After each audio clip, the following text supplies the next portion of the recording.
Hey, good evening. I'm Dylan Stafford, and I'm going to read a chapter from Daddy Muscles. It's Friday night, tax day, April 15th, 2011. I am in Culver City, California. This is the very place where I wrote my book. Just got home from work, and I got to go to work tomorrow. But I'm going to read this chapter. It's called Thank You, Dr. Mary Kerr. This is a chapter that I wrote as a thank you to the woman who delivered our son Jackson. And yeah, it's called Thank You, Dr. Mary Kerr. Thank you, Dr. Mary Kerr. You were our OBGYN for the successful birth of our first child, Paul Jackson Bonaventure Stafford. He was born April 25th, 2007 at 1:30 in the morning. You weren't home with your own husband and 3 sons the night our son came into the world. You were with us, and we want to say thank you for that. We want to thank you for all the things you did that we know about. All the office visits where you answered questions and talked us through doubts, and gave us perspective and hope and nourishment during our pregnancy. Those were the things we saw and experienced ourselves. Thank you for all of that. We also want to thank you for all those things that you did that we will never know about.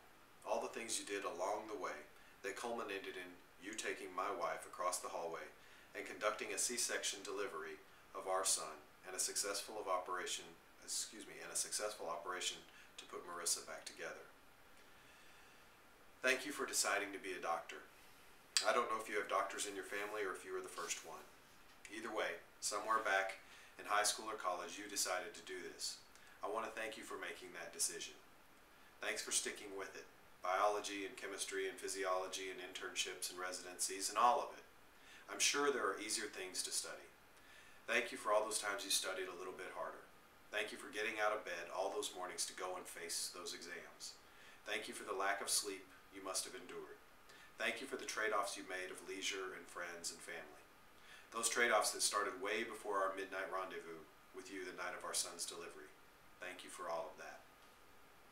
We have many loving nicknames for you. Mary K, Dr. K, MK, DK, and my own favorite, Glinda the Good Witch from The Wizard of Oz, referring to your fantastic positive outlook. Your bedside manner is at the edge of the bell curve. What the 4 seasons is to a vacation, you are to a bedside visit. We would come home after a session with you and replay everything we could remember of your coaching and perspective. We'd comment on your use of language and your ability to articulate your ideas in ways that factored for dealing with patients of all different backgrounds and points of view. Sweetie, honey, you guys. You had all your little nicknames for each of us every time you swept into the exam room to see us. You always made the little happy face as you applied the ultrasound jelly to Marissa's tummy. On the ultrasound printouts, you always penned in the body part that had been photographed and labeled it so that we would know later what we were looking at. You didn't have to do that, but you did it every time. You told us this little guy was lucky to have us for parents. You said that having a little boy would be wonderful, that little boys are a joy to raise, and that they only have 2 speeds, on and off. We knew, however, that if we'd had a girl, you would have also shared something miraculous about little girls, too. And that night, after a day of on-again, off-again contractions, when we called you and you said you would meet us at the hospital, you were our angel. You met us. You examined Marissa. You saw she was exhausted from a day of contractions and only 20 minutes of sleep. You pushed on her back to relieve the pain as the contractions came. You took her into the bathroom to help her when that was needed. You told her that the epidural would be fine and made sure our anesthesiologist was ready to get us set up correctly. And when you said that we should get some sleep that night, you actually put sheets on the couch for me, the floating father, to be in the room with my soon-to-give-birth wife. Doctors don't put sheets on couches, or so I thought before I met you. Then, only 20 minutes later, our little baby showed signs of distress on the monitor. You said, "Sweetie, I want to ask you to roll on your side." "Okay, good.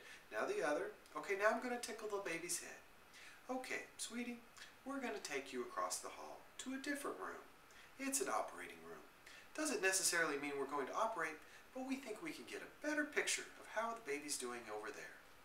All said in a delicate and sensitive voice.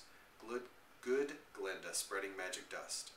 As I sat at the head of the operating table, behind the curtain, so I could be near Marissa, I heard the other voice that you have. The field general directing the troops. You were in charge of Marissa's delivery and operation. There was no doubt about that. It was exactly what we wanted to hear. this voice of confidence, purpose, and direction. We knew you were going to make sure everything came out all right.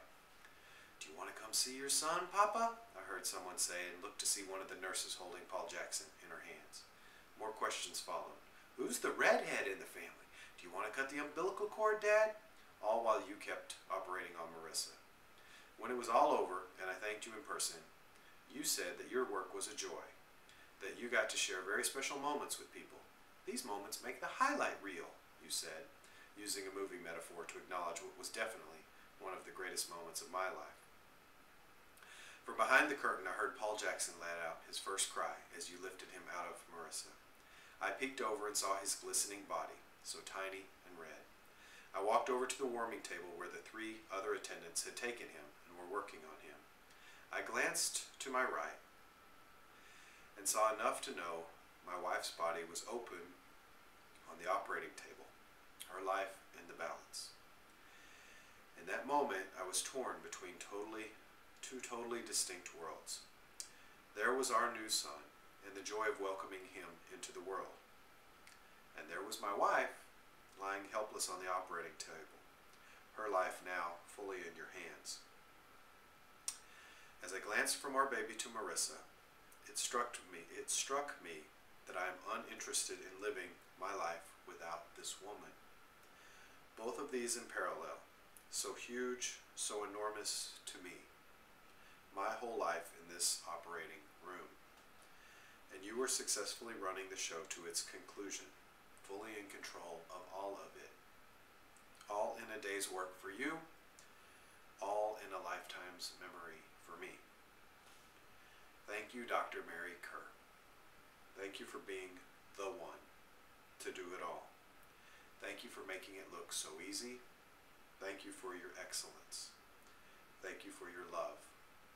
Marissa and I are very clear that you are an angel. With love and appreciation, Marissa M. Stafford and Dylan Stafford. Happy parents of Paul Jackson Bonaventure Stafford. And as I would say to my almost 4-year-old son, that is the end of the story. I hope you liked it. That is a chapter from Daddy Muscles. Good night.